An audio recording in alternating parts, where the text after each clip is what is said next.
Hello friends, मैं xerosis life sciences pharma दवाघर से doctor Upendra Nath Mishra, medicine specialist. आज मैं आपको एक्ने वल्गरिस के बारे में बताऊंगा। एक्ने वल्गरिस का मतलब, जिसको हम आप अपनी भाषा में कहते हैं पिंपल्स या मुहासे या पिटिका, हिंदी शब्द ये में बोलते हैं। मुहासे भी बोलते हैं, पिटिका भी बोलते हैं, नॉर्मल पिंपल्स भी बोलते हैं। पिंपल्स एक्चुअली होता है 13 साल से लेके 30 साल तक की उम्र के लोगों को, मेल फीमेल दोनों को एक्ने वल्गरिस होता है, जिसको मुहासा कहते हैं।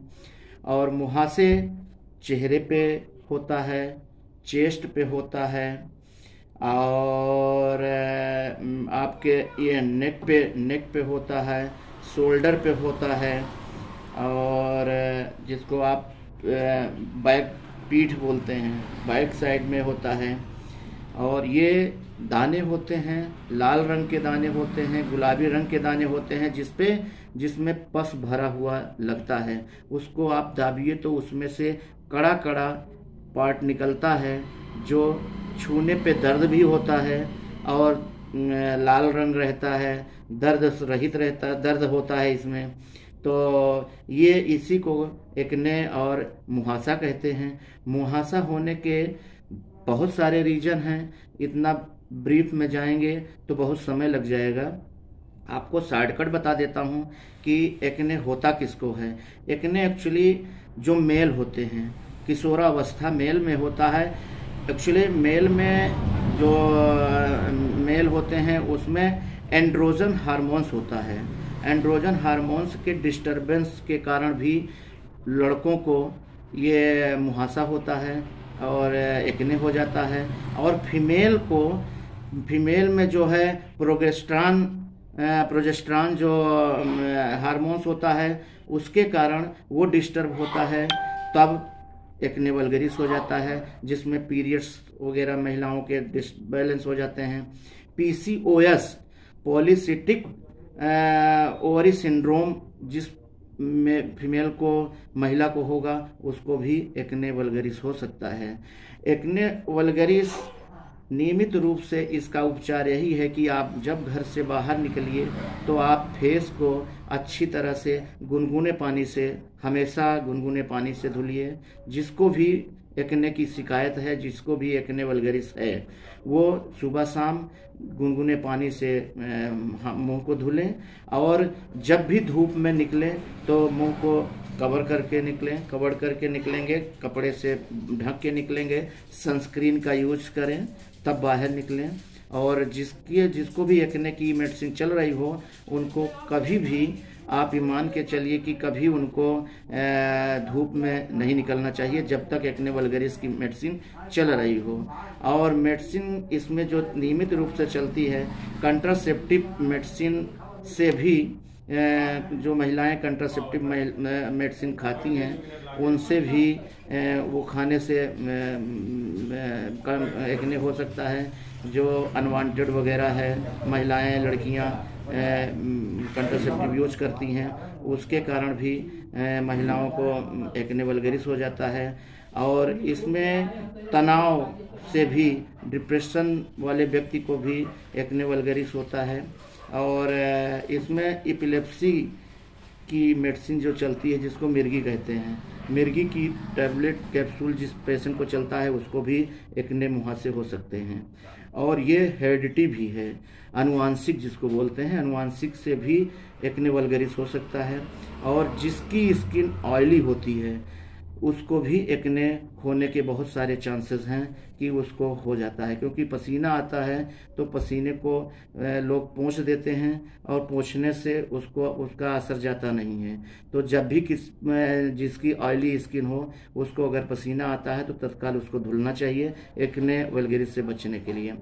और इसकी ट्रीटमेंट की बात करें तो ट्रीटमेंट में इसमें बेंजाइल पेरोक्साइड का फेस वॉश सुबह शाम मुंह धुलना चाहिए। और ग्लाइकोलिक एसिड और सैलिसिलिक एसिड का फेस वॉश आता है, उससे आप नियमित मुंह धुलिए और नियमित रूप से आप मॉइस्चराइज़र का यूज करिए। जो व्यक्ति मॉइस्चराइज़र का यूज करते हैं उनको एक्ने वल्गरिस नहीं होता है। गुनगुने पानी से सुबह शाम मुंह धुलें। और इसमें जो टैबलेट चलती हैं, इसमें एजिथ्रोमाइसिन भी चलती है, इसमें डॉक्सीसाइक्लिन 100 mg भी चलती है, इसमें एमॉक्सीसाइक्लिन पोटेशियम क्लोराइड भी चलाई जाती है।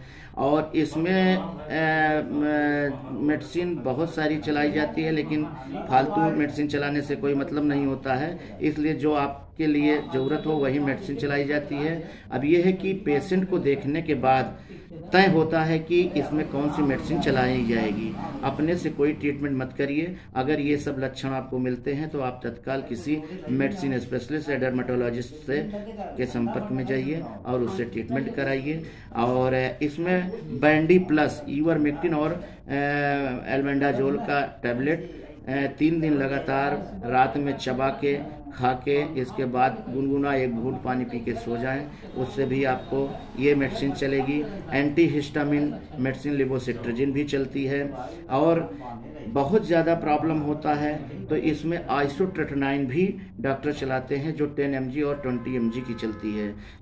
लेकिन एक्चुअली होता यह है कि जब आइसोट्रेटिनाइन चलाया जाता है तो ओठ फट सकते हैं, एड़ियाँ फट सकती हैं, और ये देखा जाएगा कि आपके लायक ये चलने लायक मेडिसिन है कि नहीं। तो जब तक डॉक्टर आपको देखेगा नहीं तब तक ये ट्रीटमेंट नहीं होते हैं। अपने से कोई दवा मत लीजिए और डॉक्टर को दिखा के ही ये सारी मेडिसिन आप खाइए। और ये मेरा काम है सजग करना। जब कभी कोई दिक्कत हो तो आप मेरे से संपर्क कर सकते हैं और ट्रीटमेंट भी हो जाएगा। मेडिसिन संबंधित आपको पूरी जानकारी मैं देता रहूँगा। बस मेरे चैनल को सब्सक्राइब करते रहिए, मेरे हौसले को बुलंद करते रहिए। जब आप मेरे चैनल को सब्सक्राइब करेंगे तो मेरा भी हौसला बुलंद होगा, इसलिए मेरे चैनल को सब्सक्राइब करिए। और अच्छी जानकारियाँ स्किन से संबंधित आपको मैं समय समय पर देता रहूँगा। और ये एक्ने वल्गरिस है, इस पर बहुत सारी चीज़ें हैं लेकिन अभी बताने लायक नहीं है। इसमें धूम्रपान नहीं करना चाहिए, तंबाकू टोबैको का यूज नहीं करना चाहिए, बहुत सारी चीज़ें हैं। तो इसलिए ये नियमित रूप से आप ऑयली स्किन वालों को मैं ये बताना चाहूँगा कि आप अपने फेस को नियमित रूप से सुबह शाम गुनगुने पानी से धुलते रहिए और एक बढ़िया मॉइस्चराइज़र का यूज करते रहिए। जैसे आपको बहुत सारे सेटाफिल मॉइस्चराइजिंग क्रीम आती है, लोशन आता है, उसको लगाते रहिए। और इसमें जो है क्लिंडामाइसिन और निकोटिनामाइड क्रीम भी चलती है, उसको भी चलाई जाती है। और एडापेलिन की क्रीम चलती है। तो इसमें आपको ये मैं दिखाना चाह रहा हूँ, ये है ग्लाइकास, जिसमें ग्लाइकोलिक एसिड और salicylic acid combination, lactic acid aloe vera का विटामिन ई के साथ में ये फेस वॉश है। इससे नियमित सुबह शाम आप फेस को धुलिए। और ये एक क्रीम है जिसमें क्लिंडामाइसिन और निकोटिनामाइड कॉम्बिनेशन है, इसका भी आप यूज दानों पे लगाया जाता है, फेस के दानों पे ये सुबह शाम लगाने वाली क्रीम है। और ये सारे ट्रीटमेंट आप कंटिन्यू करते रहिए। 15 दिन 3 महीने का ट्रीटमेंट होता है। ये 3 महीने में आप बिल्कुल 100% आप एक्ने वल्गरिस से निजात पा लेंगे। बस ये सारी मेडिसिन चलती है। अगर आपको ये सारी प्रॉब्लम है तो आप तत्काल डॉक्टर के संपर्क में जाइए। हमसे संपर्क करने के लिए 9452377668 पर संपर्क कर सकते हैं। धन्यवाद। मेरे चैनल को सब्सक्राइब करिए, मेरा हौसला बुलंद करिए। धन्यवाद।